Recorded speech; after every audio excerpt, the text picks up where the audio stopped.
there's been a lot of talk about what makes surfers addicted at surfing. And I think it's you're forced to live in the moment when you surf. It's such an intense feeling when you're riding a wave that you can't think about anything else. And in that moment, it's such a pleasurable thing that you forget all your worries. You know, everything leaves you. It's like it's a free moment when you're riding a wave.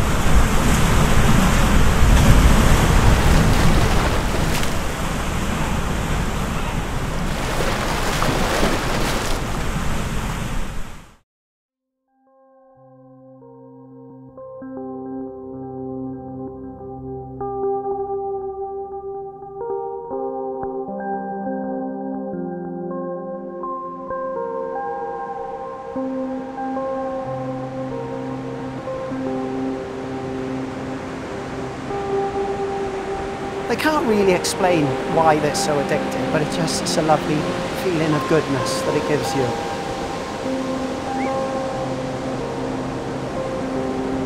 And you're riding a pulse of energy, so you're getting that energy through your body. It's quite a yogic experience, I think, riding a wave.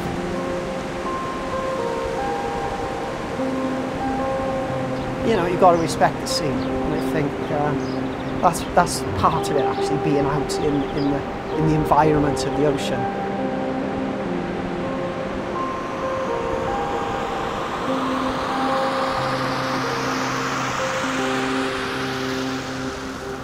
It's a very spiritual feeling because you're with nature and the waves sort of embracing you. It's so intense, it feels like 20 seconds, but it may only be 2 seconds of intense.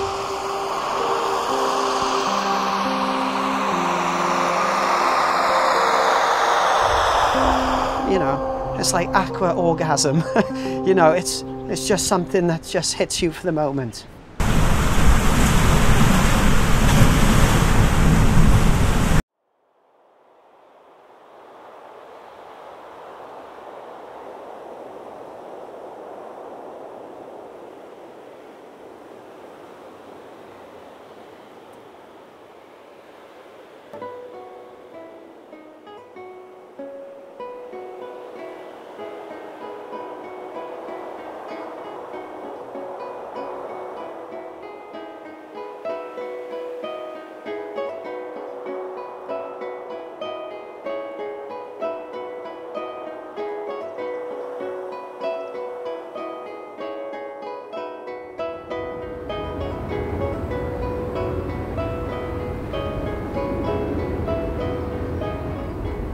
And I remember last summer paddling on a lovely glassy June day. There was no waves, it was really sunny.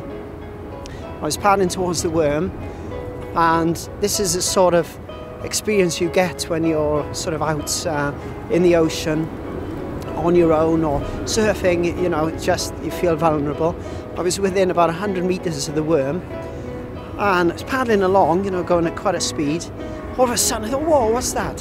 A fin came up in front of my board, and I realised there was a pod of dolphins. I stopped paddling and just cruised into them, and a pod of dolphins went past my board, and it was just, wow, you know, it's a wonderful experience. And that's the sort of thing that happens to you, and it's a very memorable moment, you know. And the dolphins were so close I could nearly touch them. So I sort of sat on my board, woo woo, you know, give a bit of a hoot with the Worm in the background. It's just beautiful.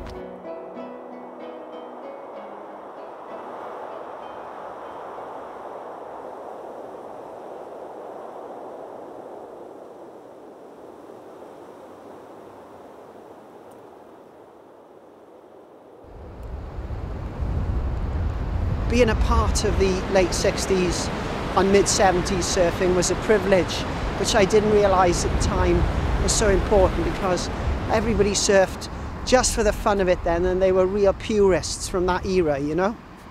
And a lot of the guys from that era are still surfing now, you know.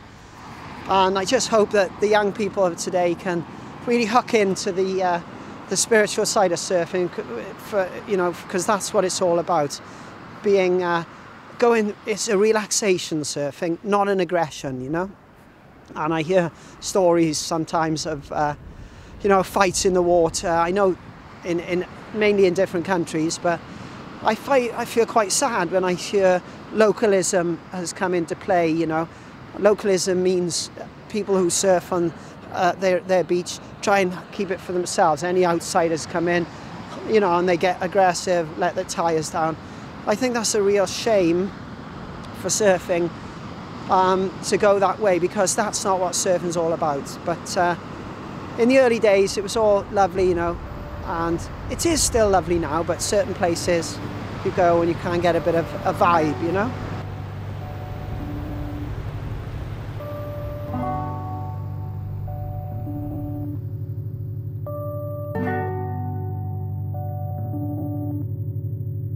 Surfing for me has really pointed me in the right direction and given me a lot of things that, you know, I didn't realise when I started. Because when I started, my dad used to say, "What are you going to do for a living?